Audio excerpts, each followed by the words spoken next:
Here at CinemaSin, since we don't own any of these clips, they're being used under fair use for the purposes of parody and review. Please don't sue us.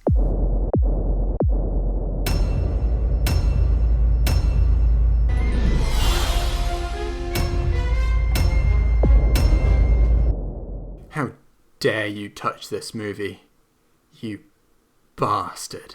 Even in fantastic Pixar cartoons, nobody can aim for The fact that they can't aim while shooting out of a fast-moving, rapidly swerving and consistently turning car seems fairly reasonable to me. This is all well and good, but someone driving alongside on the street could easily figure out your identity if they noticed you before you did this, or even remember your car. Your identity is toast, Mr. Incredible. Yes, the most unsubtle part of Mr. Incredible's secret identity hiding routine is the fact that he changes somewhere that someone from the public might see him, and not the mask that leaves 90% of his face uncovered. Who is this mysterious stranger, this hero? Who could it be? Very disguised. Such mysterious. Wow. They usually pick up the garbage in an hour. On the roof? Yeah, I'll agree. And I'll be honest, I never noticed how stupid that line was until I saw your Sins video. But now you mention it, that line is even more stupid than you begin to point out. I mean, even if they do pick up the garbage from there, why does Mr. Incredible know this? Does he memorize garbage picking up schedules?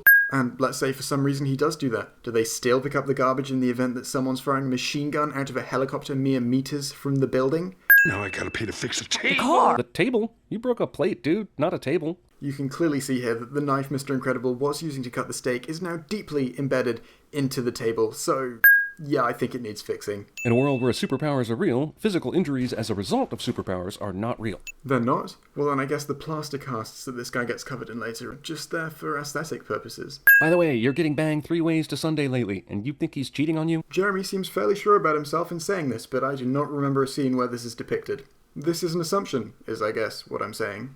It's pretty ridiculous that all these superheroes died and there wasn't one word about it through their network. Sure, they may have gotten out of touch over the years, but all these people dying and not even a whisper about it? Well, there were whispers about it. That's why Bob was reading this missing persons article earlier.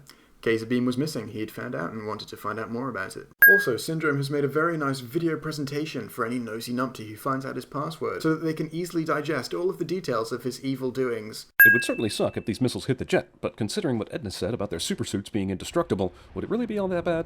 They'd probably survive that, which we would then sin. The missiles do hit the jet, they do survive it, but you do not sin it. Dash is a Doogie Howser graduate of the Prometheus School of running away from things. These flying disc things can turn corners, so it's not as stupid to run away from them in a straight line as it is to run away from, say, a toppling spaceship, like in Prometheus. The screenwriters blessed Dash with 4 times as much luck as he deserved in this sequence to ensure he landed on this Ex Machina Island security chopper. Also, when you've fallen from a great height, just because the thing you land on isn't the ground doesn't mean you hit it any less hard. Dash is dead.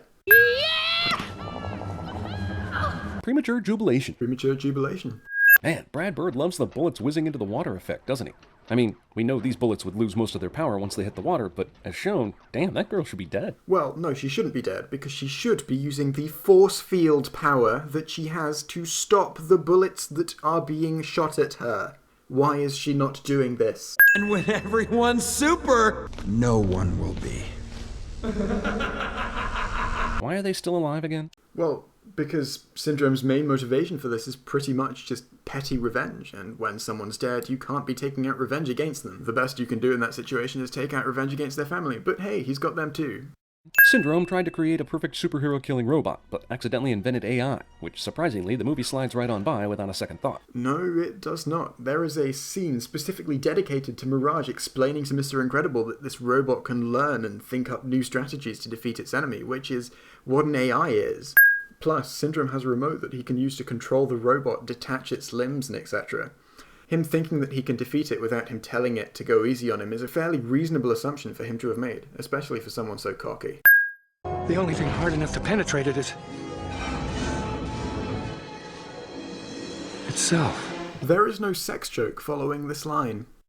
This is some incredible aim by Mr. Incredible here, to take out the robot's brain core, considering he couldn't see the core and the claw rocket changed directions after he let go of it. Brain core? No one says that in the movie, so where did you get that from? Did you just pick 2 words that sounded like they kind of described the thing you saw and string them together? Also, why do you assume this is even good aim at all? Why do you assume that Mr. Incredible has to hit that specific part of the robot? This robot is essentially just a big computer with lots of moving parts, and most computers will stop working if you shoot a hole through pretty much any given part of them. I'm pretty sure I would have figured out these people's secret identities by now. Yes, of course, this is the point where it starts becoming obvious. It hasn't been at all obvious up until now. What? No, not the mind probe. Well, this has been fun. If you'd like to watch the original Sins video, click the annotation on screen now. To listen to this wonderful backing music, click the other annotation on screen now.